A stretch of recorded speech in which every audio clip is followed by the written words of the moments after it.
Las escrituras del día de hoy las encontramos en el libro de Romanos, en el capítulo 6, versículos 8 al 14. Nuevamente en el libro de Romanos, capítulo 6, versículos 8 al 14. Dice: ahora bien, si hemos muerto con Cristo, confiamos que también viviremos con Él. Pues sabemos que Cristo, por haber sido levantado de entre los muertos, ya no puede volver a morir. La muerte ya no tiene dominio sobre Él. En cuanto a su muerte, murió al pecado una vez y para siempre. En cuanto a su vida, vive para Dios. De la misma manera, también ustedes considérense muertos al pecado, pero vivos para Dios en Cristo Jesús. Por lo tanto, no permitan ustedes que el pecado reine en su cuerpo mortal, ni obedezcan a sus malos deseos. No ofrezcan los miembros de su cuerpo al pecado como instrumentos de injusticia. Al contrario, ofrézcanse más bien a Dios como quienes han vuelto de la muerte a la vida, presentando los miembros de su cuerpo como instrumento de justicia. Así el pecado no tendrá dominio sobre ustedes, porque ya no están bajo la ley, sino bajo la gracia. Esta es la palabra de Dios para el pueblo de Dios. Amén. Los invito a que oremos todos juntos. Señor, te damos infinitas gracias por el día de hoy. Te damos gracias, Señor, porque podemos escuchar tu palabra, Padre mío, y podemos aprender de ella.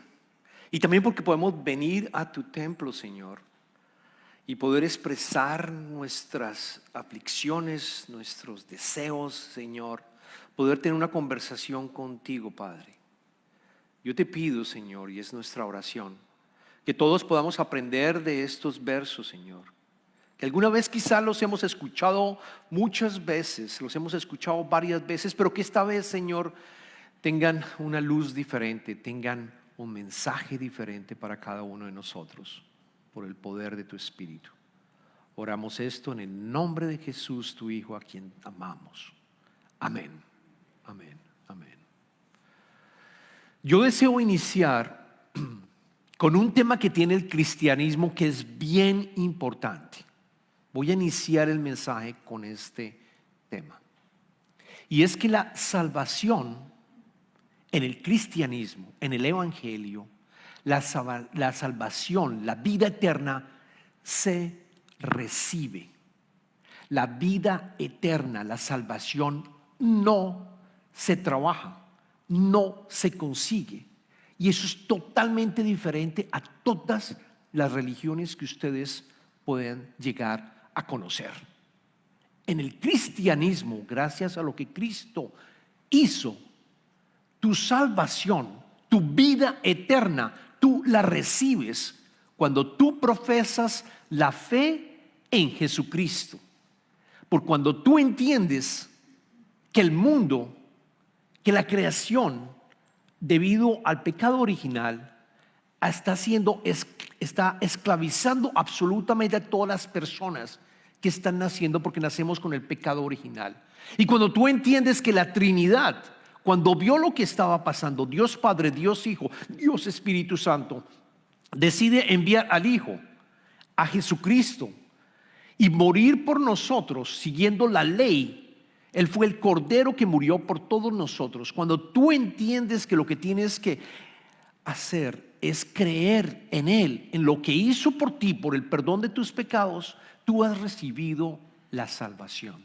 Cuando realmente, como dice Pablo, lo confiesas con tu boca y lo crees en tu corazón.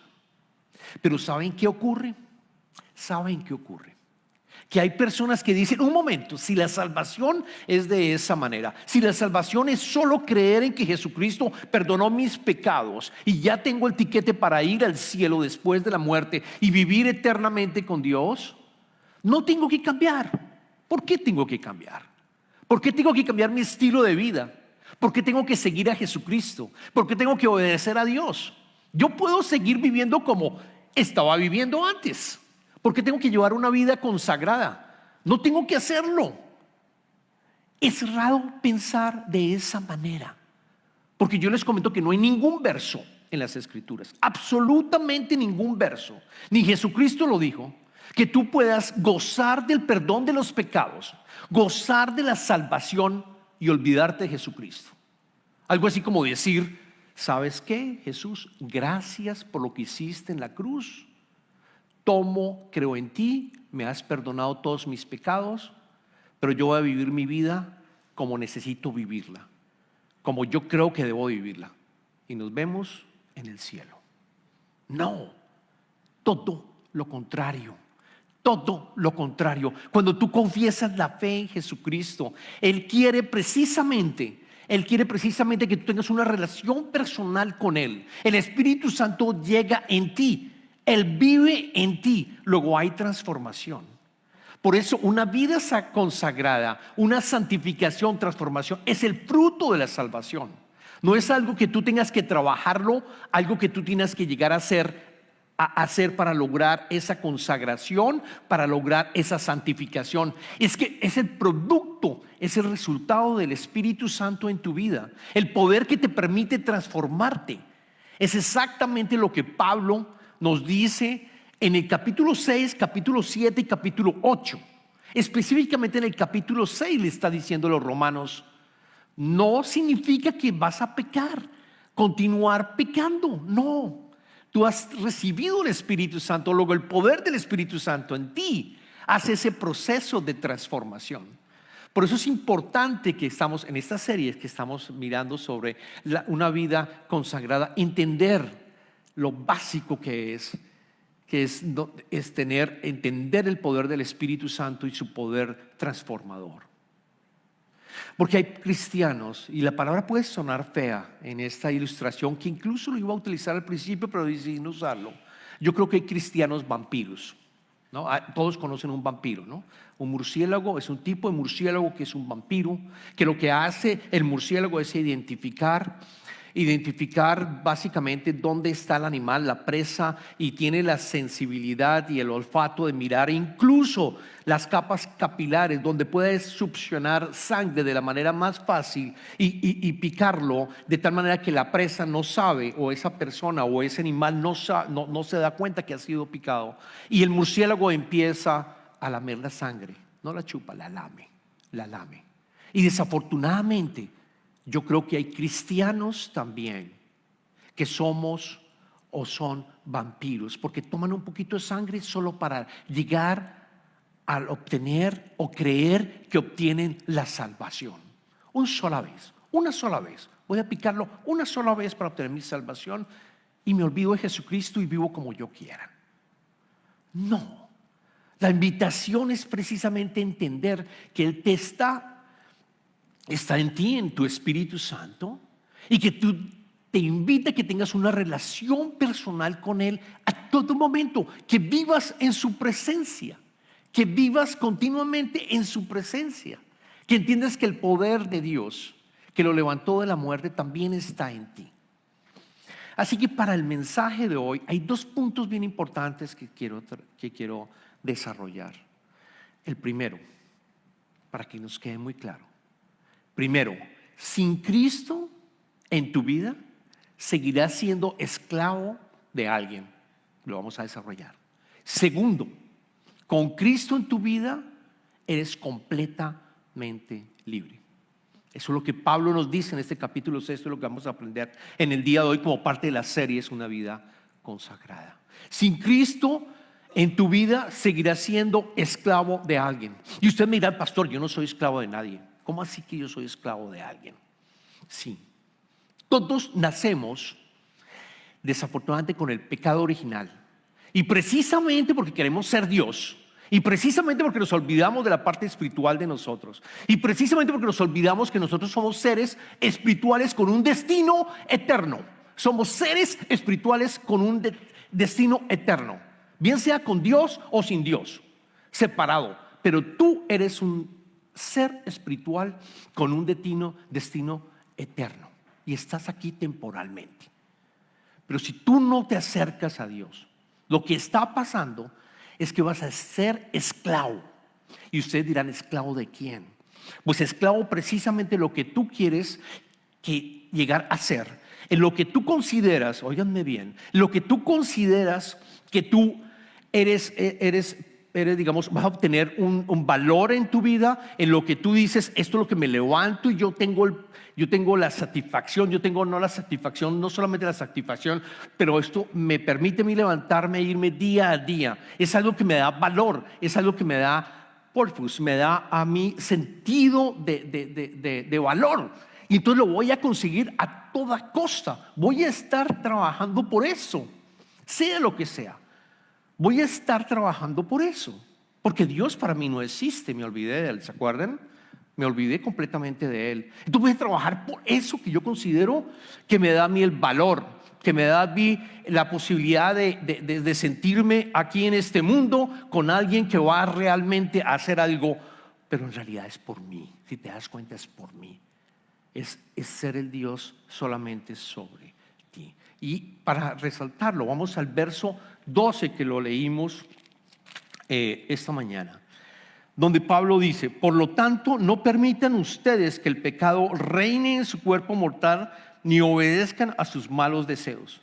Dos temas. Primero dice reinar el pecado. Y la razón por la cual es un pecado, por la cual somos esclavos del pecado, y lo leemos muchas veces en las Escrituras, es porque cuando tú colocas en tu vida algo que tú quieres obtener, que te da ese fuego para vivir, ese deseo de que te permite tener valor en tu vida, se convierte en un ídolo. La razón por la cual es un pecado es porque se convierte en un ídolo. Y está rompiendo el primer mandamiento, en donde Dios dice que no tengas ningún ídolo. Él es el único. Él es el único. ¿Y qué hacemos nosotros? Nos convertimos nosotros en sí mismos como dioses, porque queremos buscar lo que nos da valor. Entonces, primero, el pecado, cuando dice: de la misma manera también ustedes considérense muertos al pecado, pero vivos. 12. Por lo tanto, no permitan ustedes que el pecado reine en su cuerpo mortal, ni obedezcan a sus malos deseos.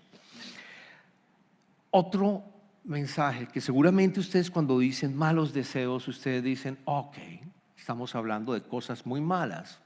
Estamos hablando de que Pablo quizá nos está diciendo que no cometa ningún pecado de matar a alguien, o alguna inmoralidad sexual, o probablemente que voy a robar, o probablemente que voy a golpear a alguien, etcétera. Cosas realmente muy malas.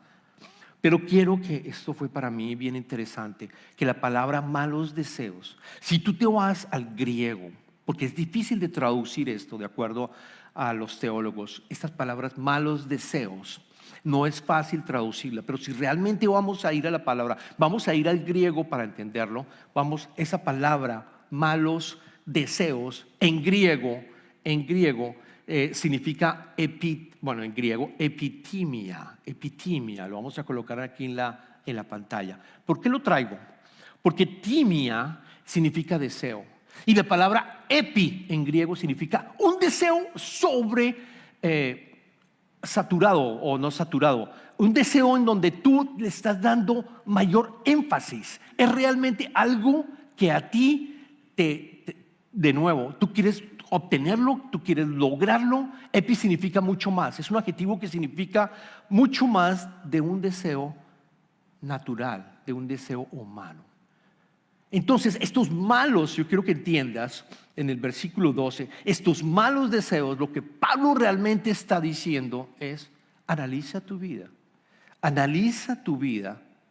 analízala y trata de entender cuáles son esos malos deseos, cuáles son esos deseos extravagantes, llamémoslo así, esos deseos excesivos, ese impulso excesivos que tú tratas de tener en tu vida. No necesariamente los malos deseos que estamos acostumbrados a escuchar. Les voy a dar dos ejemplos. Para que lo analicen, y pueden haber muchos más. El primero, yo te pregunto: ¿cuándo tú te pones de mal genio o te pones bravo? Normalmente, cuando algo que nosotros queremos hacer o que nosotros queremos tener o que nosotros queremos llevar a cabo no ocurre, por decir algo. Aplicas tú a un trabajo porque lo quieres, ese trabajo. Estás esperando por la inmigración y los papeles de inmigración. Eso es probablemente un poco bravo, pero también un poco triste. Pero aquel sentimiento natural de ponerme bravo es parte de ser humano. Pero ahora yo te pregunto, ¿qué hace que tú pierdas el control? Que no es que te pongas bravo, sino que te pones con mucho más bravo, que realmente te pierdes, que realmente dices algo que después tú te arrepientes y dices, ¿cómo yo dije eso? ¿Cómo dije eso? O que tú rompes algo, porque definitivamente no eres tú, ya no eres tú, es alguien que está haciendo mucho más. Es exactamente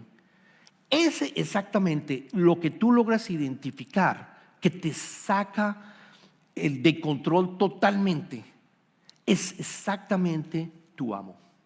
Es exactamente uno de tus amos espirituales que te está controlando. Y tú crees que eso es algo bueno, tú crees que me está haciendo algún servicio. Si me pongo bravo, porque si me pongo bravo, entonces voy a lograr esto y esto y esto, y entonces todo el mundo está asustado, por decir algo en este ejemplo. Entonces voy a lograrlo. Entonces me está sirviendo, ese amo me está ayudando a lograr mis objetivos. Me está ayudando a lograr mis objetivos, cuando en realidad te está controlando. Eso es lo que dice Pablo. Eso es lo que dice Pablo. Esos deseos extraordinarios son los que te controlan tu vida y tienen poder sobre ti. Y alguien que no tenga a Cristo está siendo controlado y es esclavo de esos deseos de una manera extravagante. Otro que les decía, primero el del temor, ¿no? Perdón, el de la rabia. El otro es el temor. El temor, pónganse ustedes a pensar cuando ustedes sienten temor. Posiblemente cuando hay una amenaza, es natural que tengamos temor porque algo nos puede llegar a pasar por nuestras enfermedades, nuestros ahorros o algo por el estilo. Pero ¿qué te hace perder a ti el sueño? ¿Qué te hace perder a ti realmente que dices no puedo vivir? La ansiedad es tan fuerte que necesito probablemente hasta medicinas para poder controlar esta ansiedad. El temor es tan fuerte que me da miedo incluso salir a la calle. ¿Qué es lo que te hace a ti volverte realmente totalmente asustado, al tal punto que no sabes cómo controlar esa ansiedad y ese temor? Si tú logras encontrar, te vas a dar cuenta de que ese es otro ídolo. Por ejemplo, para nosotros, nuestros hijos, para nosotros con Ani, fue algo que nosotros identificamos, que queríamos controlar absolutamente todos nuestros hijos, que no le vaya a pasar nada, que vayan a tener mejor educación, que vayan a estar muy bien, etcétera, etcétera, etcétera. Que incluso nos perdíamos de cierta manera la alegría y nos sentíamos tristes. Al final lo que nos estamos dando cuenta es que también se estaban convirtiendo en ídolos nuestros. Y pasa en todas partes. Hasta un pastor puede llegar a dañar su vida espiritual, sencillamente porque es un ídolo su iglesia. Y entonces si no tuve al número de personas que yo quería tener, y si de pronto no pude tener, no sé, el número de personas que quería que se bautizaran y encontraran a Cristo, y yo empiezo a trabajar de tal manera que incluso descuido mi familia, que incluso descuido a mi hogar, se convierte en un ídolo. Pasa en todas partes. También me pasó a mi trabajo. Cuando yo estaba trabajando, para mí me di cuenta que el trabajo para mí, que lo he mencionado algunas veces, se había convertido en mi ídolo. Porque yo quería ser director y llegar a ser hasta vicepresidente y tener la posibilidad de tener poder y dinero. Porque yo quería, de cierta manera, en lo que estaba haciendo, ser el mejor de todos. Y sí, perdía el control. Perdía el control cuando no lo lograba. Perdía el control cuando no lograba un ascenso. Perdía el control cuando me daba cuenta que me estaba afectando algo en mi carrera. Puede ser tu imagen, porque tú quieres controlar tu imagen. Entonces tú quieres, si alguien dijo algo malo tuyo, tú vas a perder el control inmediatamente. Y te das cuenta, si tú haces este análisis, que alguien te está controlando, que realmente tienes unos amos espirituales que te están controlando. Si tú no tienes a Cristo, va a ser muy difícil, si no imposible, poder liberarte de esos amos y de esos esclavos, porque vas a tener esa epidemia que les estaba hablando en griego, esos deseos sobre excesivos. Y puede pasar con el sexo. Cuando digo malos deseos, por supuesto, malos deseos, ¿por qué no? Sexo. Puede ser con drogas, ¿por qué no? Ya probé esta droga, ¿por qué no esta? ¿Por qué no esta? ¿Por qué no esta? Yo quiero otra experiencia más. Y me voy y voy viendo. Él, Satanás, está trabajando precisamente en esos deseos exagerados que nosotros tenemos.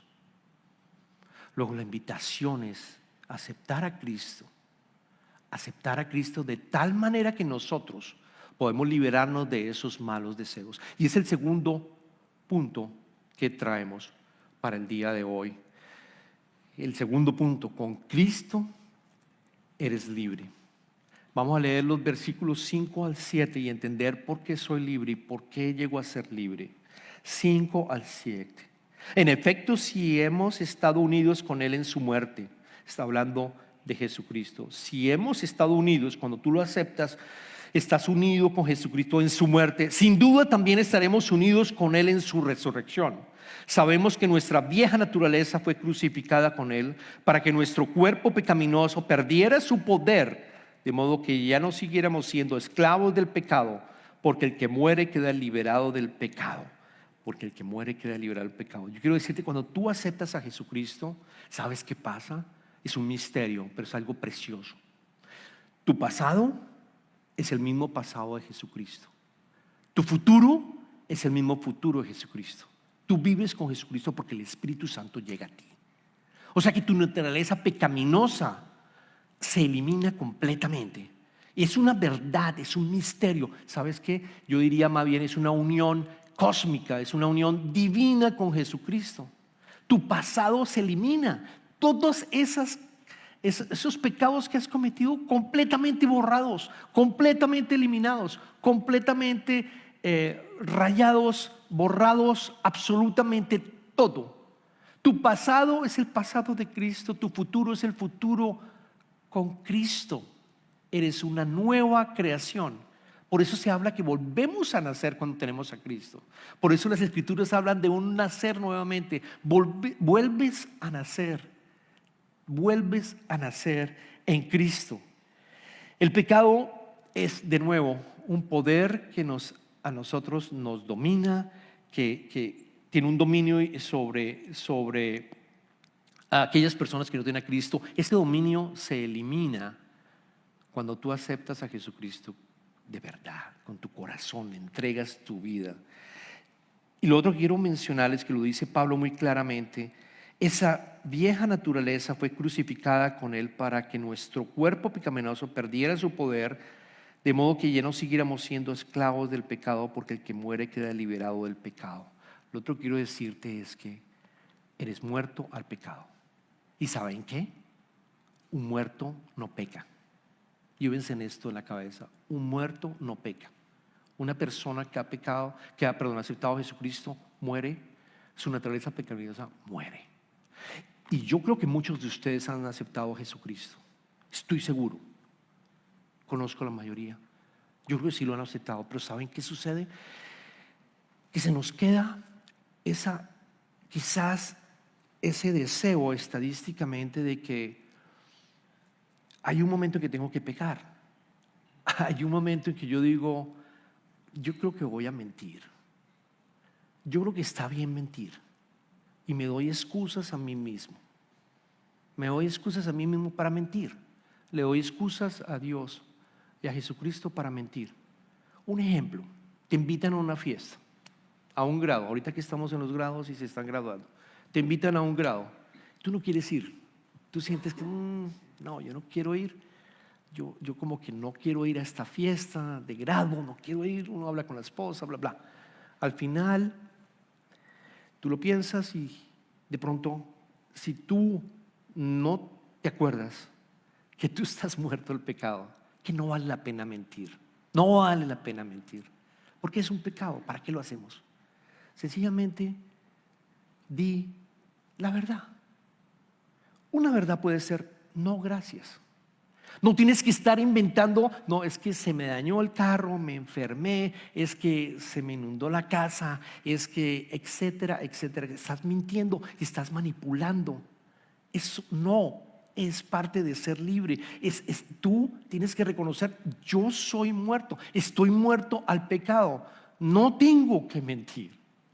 Puedes decir: no, gracias. ¿Y saben qué? Algo que han aprendido los americanos es que el americano, el anglosajón, aquí tenemos a una persona, Todd, American, very American, pero esto es algo que aprendí. Después le voy a comentar a él lo que aprendimos. Pero la verdad, el americano no da explicaciones. ¿No se han dado cuenta? El americano no da explicaciones. El americano dice: no, thank you, that's it. No tiene que dar explicaciones. Y nosotros como latinos como que sentimos que tenemos que dar explicaciones, y seguimos y vamos creando esta bomba de mentiras todo el tiempo para manipular a las personas y quedar nosotros bien y que la persona no se ofenda, ¿no es cierto? No. Algo que aprendí de ellos es que ellos dicen: no, thank you. And no, thank you tiene 2 puntos: no and thank you. No tienes que dar explicaciones. Y así lo puedes hacer en todas partes en todos los momentos, en todas las circunstancias. Yo estoy muerto al pecado. Pornografía o inmoralidad sexual. No, yo estoy muerto al pecado. Yo no necesito de eso. Yo soy una persona libre. No tengo por qué ir a hacer eso. No lo tengo que hacer. Entender que eres vivo en Cristo. Eres una nueva persona. Tienes una nueva naturaleza. Tienes una nueva naturaleza.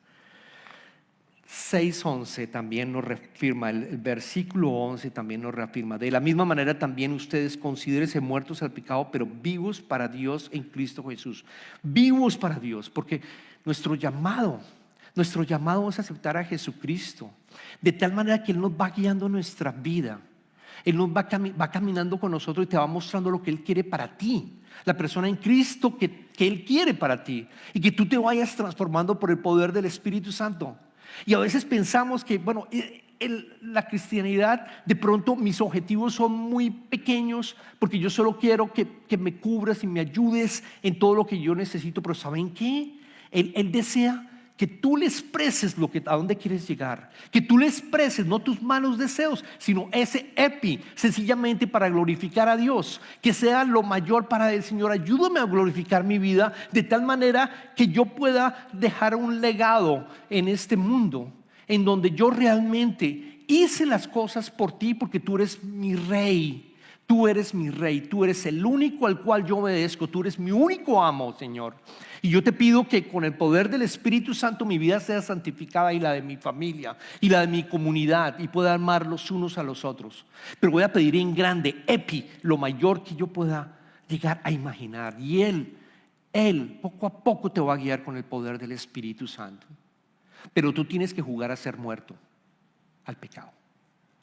Al pecado. Tienes que jugar a ser muerto al pecado. Hay un libro de C.S. Lewis, que es un teólogo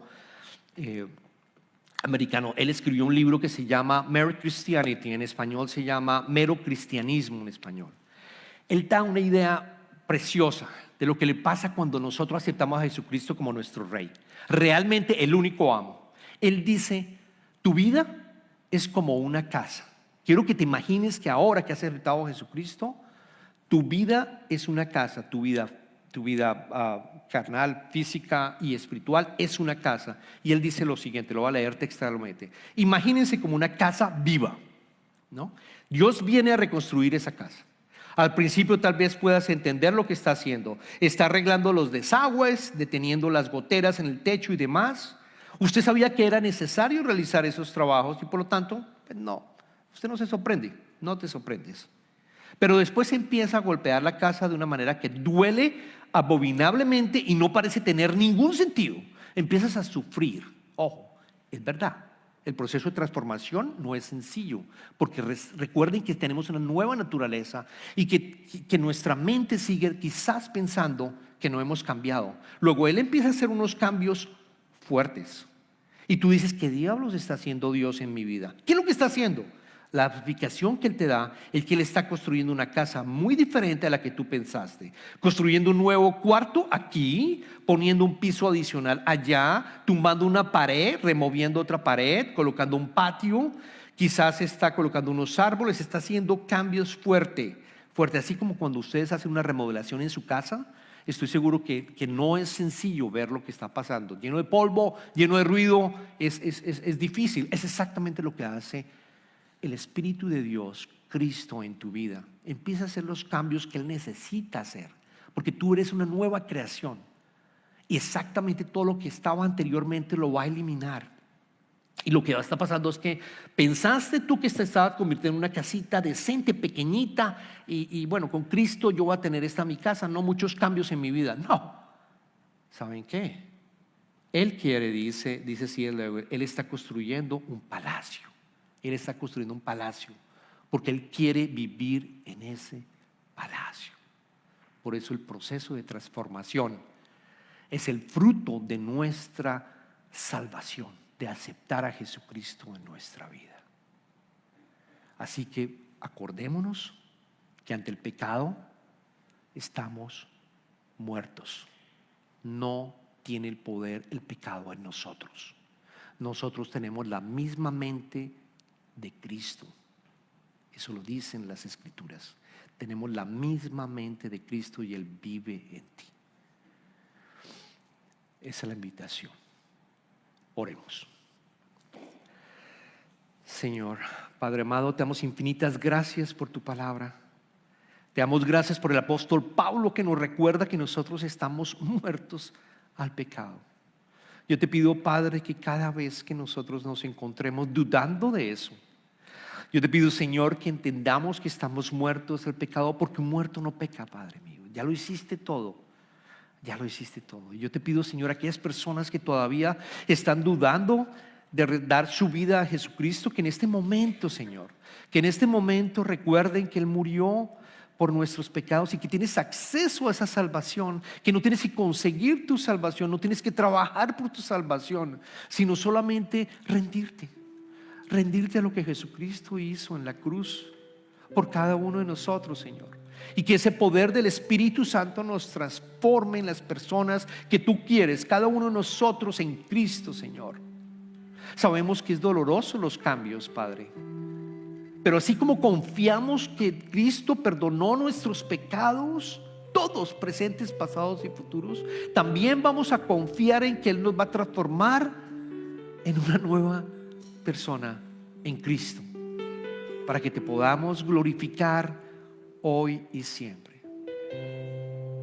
Te damos gracias, Padre, y oramos todo esto en el nombre tomado Hijo Jesucristo, quien reina y viva por los siglos de los siglos. Amén.